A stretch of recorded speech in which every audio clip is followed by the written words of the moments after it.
welcome to Movies, Films, and Flicks. I am Mark Hoffmeyer, and joining me is someone who is recording this episode from 6.8 miles below the surface of the ocean in the Mariana Trench. Zanandi Boetas. How'd you get there? Glug, glug, glug, glug, glug. A helmet would have been a good idea. Yeah. If I ever, then you know it's a suicide mission because no thanks. I always look up to people that love diving and going underwater. I think it's amazingly brave. I am too much of a scaredy pants, totally. Man, that Mariana Trench. We're just gonna drill. We're just gonna see what happens down there. Oh man! And then they dig up Cthulhu. But it's okay. Also, on a scale of 1 to 10. How great is this episode going to be? A solid 10. Yeah.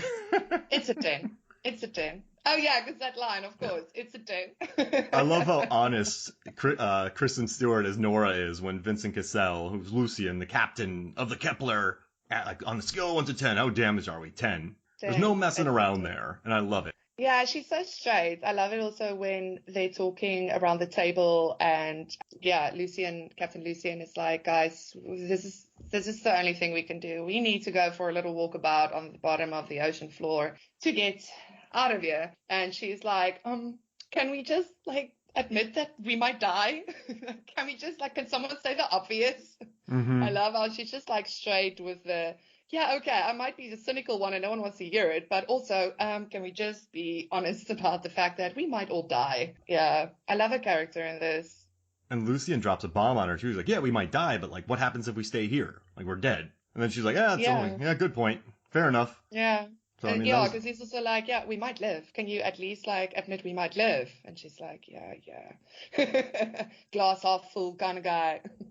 I gotta tell you, wait, there's no time. There's only moments. I don't think I've ever even had that thought when she is doing her opening narration, Nora's opening narration about her dead fiance who, spoilers, who says there's, only moments in time? That's, woof. I don't know, do you feel that way? Well, yeah. I do sometimes. Maybe I'm a cynic. Sometimes, time depends on where you are mentally. Sometimes time can really feel like a blur and doesn't really matter, and it's really just moments. But it's also your memory and stuff playing on you. I mean, there's a lot of heavy stuff in this movie too. But I love it how it's just, I told Corey, what I really like about this film is how the story and the whole metaphor of it just walks hand in hand. No biggie. It's just there.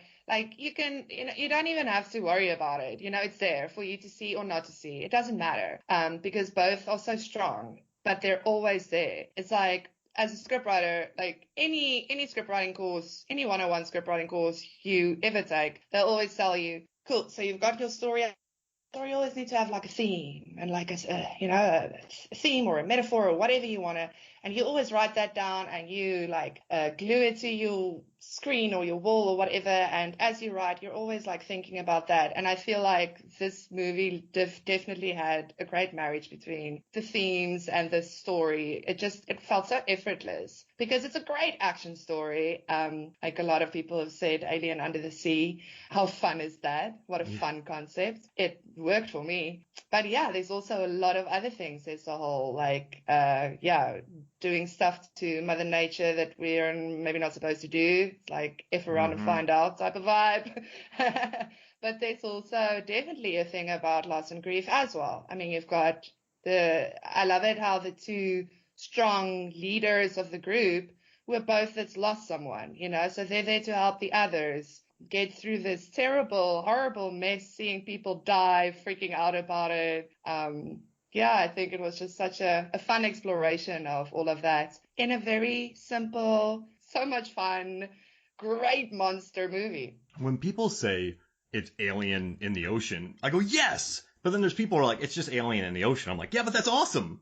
You're 6+ miles under the ocean, the Mariana Trench, and there are giant clinger monsters that I was watching some behind the scenes stuff, and these creatures started as octopuses, and you can see an octopus briefly in it, in this film, Yeah. do it for a jump Yeah. scare. That was the original creature design. Yeah. And then they are the funniest quote. He's like, "How would you feel if you saw a 3 meter, very skinny, tall man standing in front of you?" That's how they, or tall person. That's how they explain these creatures, and I Yeah. love how it builds and the simplicity of it all. I mean, you're in the first few minutes, you get taken undersea, you realize that's a drilling thing, you realize it's expensive, you realize there's anomalies, they're not hiding anything, boom, and then just go, go, go, go, go, survive, survive, survive. I really like that about it. It's very practical. I think Kristen Stewart is really solid as the action lead in this, and it like I was the behind this. So I was watching the deleted scenes, and they make me like the movie more because like all the VFX in this movie, they shot this in New Orleans in an old like Lowe's, which I don't know if you know Lowe's, but it's like Yeah. what's like the best word for it? Like a home improvement store, and it's just gigantic and. Like they just had sand on the ground and they used what dry for wet. Yeah, and So the good. helmets are all like the glass is all VFX and just watching the deleted scenes and what they hadn't completed. This was quite an audacious movie to shoot by William Eubanks. He has like I think this was pretty challenging and but I still dig it like the cinematography by Bojan Bazelli like Panavision made new lenses for this to make it more claustrophobic. So it's just Oh, a very wow. yeah like because they knew they wanted to get really close to the actors' faces to really sell the claustrophobia. So Panavision worked with them. They shot on an Ari, but then they worked with them for new Primo lenses to kind of make like a different lens for them. So I don't know, Amazing. yeah, right. And Amazing. there's a lot to this movie, and the cast is great. Like I love Yeah. Love it. Love everybody the who's cast. been in this movie. I've liked, and it kind of bums me out about T.J. Miller that he's such. Well, I don't know. I haven't read about him about a year, but he had a rough go of it there for a while. No clue what he was going through, but I still think he's a good screen presence. I love seeing T.J. Miller on screen, so I like the cast. I think it's a unique ensemble. You never see anything like this, and even though we have seen monster movies like it, but I'm glad you suggested it. That was a lot of Yeah. No, talking. it's fine. No, you Yeah. get everything out. That's good. Like you give way more information than I do anyway. But yeah, I love the cast too. I love Mamodo. Is that how you say his name? Yep. Mamodo. Yep. It plays Rodrigo. That was like my big thing. I wanted to see more of Rodrigo. I love Mamoto. I loved him in Black Box. He's really a great actor. I really want to see more of his stuff. I enjoy him very much on screen. But yeah, Rodrigo went too fast, and in what a way. Yeah. That's one of those no moments. Like you can't believe that's happening. That's also listen the deaths in this movie. Because I mean, that's the thing. It's a very simple movie. Something goes wrong in this drilling thing and they need to get out. And on their way out, they lose people. People die. And it's like they need to help each other, the buddy system, to get through this or perish. It's really just the one or the other. It's not really, you don't really have much of a choice in it. You can't just sit there and do nothing because, yeah, the thing will get you or you'll just drown at the bottom of the ocean. Squished. Oh, squished and I mean, yeah, we had 2 implosions, right? It was 2. Let's see. We had the implosion. Then we had yeah, Cassel imploded, right? And then he exploded. Yeah, exactly. And Like that beautiful blue light. oh gosh. Lovely. And then, yeah, we've got DJ Miller that got a death that made a lot of people happy at the time because they were hating his guts. Like, yeah, I also actually don't know a lot about what happened there, but I don't really care. But yeah, that was a great movie death. Getting dragged out of his suit, like that last before his face disappears and it's just all blood. Like you can literally see his face squashing through that helmet, like he's being dragged out. Oh, that was amazing. Every time I watch it, I'm like, when you just kind of want to contort into yourself and like Him and his stuffed bunny. yeah, with his bunny. I feel like he was like the kid in this family of people working together and having to look out for each other at the bottom of the ocean. On this whole drilling, what's it? A drilling? Yeah, like they're drilling for what? Like they're just down there drilling for. It's a world's largest drill, and they're So it's drilling just for a natural drill. resources. Yeah, I think they're Yeah, it's looking just a for. drill. I'm like, what do you call the the balding thing. It's just a drill. It's just, you call it a drill. I think so, yeah. I mean, it's just drilling into the ground. Yeah, so you call it a drill. I was like, is there another name for it? Because you've got the names for the stations and the drilling station, I guess. Yeah. Oh, yeah, I guess drilling station. Yeah, that makes sense. Like you have a gas station and you pump gas. So you have a drilling station where there's a large drill. There we go. It's already been a week. But yeah, I feel like Paul is like, he's like the kid in this family of, like Captain Lucian is like, he's like the dad, but also like the granddad vibe. Nora's like the mother. Then you've got like the two siblings that also have stuff for each other. You've got Rodrigo that is just like, oh, yeah, I wanted more of Rodrigo. I think like that's the biggest crit of the movie for me is he died way too soon. Come on. Like I wanted to see more of him. And then Paul is definitely the kid with his bunny and like just like everything about him and how he talks and he's just like the child of the group. But like, yeah.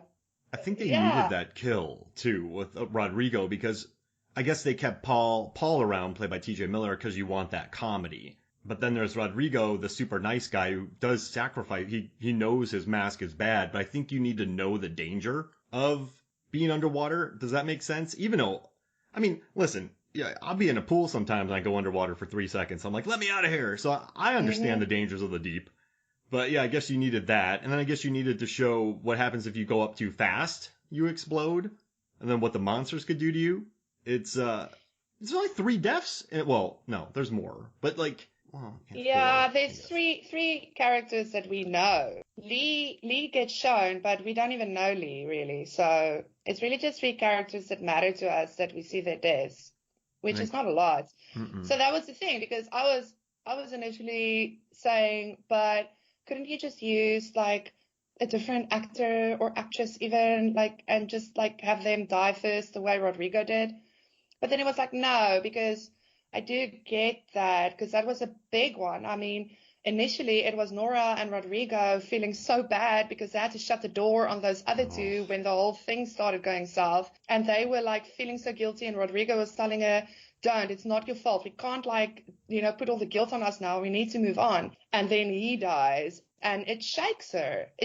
And I think that's what I love about this movie. And that's what makes this movie definitely more emotionally richer than Alien does because they really stop and care about everyone's deaths. It's not just like, go, go, go. It's not. We have these moments where you can see these guys are rattled. Poor Emily, played by Jessica Henwick, which is she's fantastic. I love her. Oh, so good. Love the poor monsters. Emily, she almost loses her mind because, like, she's clearly not, she says also, like, she hasn't seen anyone died. Like, seeing someone die does something to you. I think a lot of movies skip over that because they're more for the action, where the reality of the fact is you're not going to be fine. That's freaking traumatizing. And this movie, like, takes a moment there to have these, gosh, this is crazy. Like, everyone's dying, but they're not, like, milking it at the same time. Which I love that. I love the balance again. It's a balance for me between the story and the theme. I love it. I love it. Love it. A 90-minute movie. And I do think there is, it's a very patient though. I mean, I know earlier I maybe misleadingly said that it's go, go, go. I do think they always have to keep moving, but this movie does take its time occasionally to, like you say, sit in sadness or have a conversation or the moments. Yeah, have those moments where you sort of relax within all the chaos. And it's great. It's so well balanced also because it is a go-go movie. You don't really realize until you really watch it critically. Ooh. But you realize, yeah, they really actually take their time and they're very respectful about the death that's actually happening in this movie. Because I think a lot of the times, we just, skip past it and, okay, cool, what's next? And like this one, strikes a nice balance, I think. And I mean, I guess when you're walking on the bottom of the ocean, you got to move slow. So that also aids it.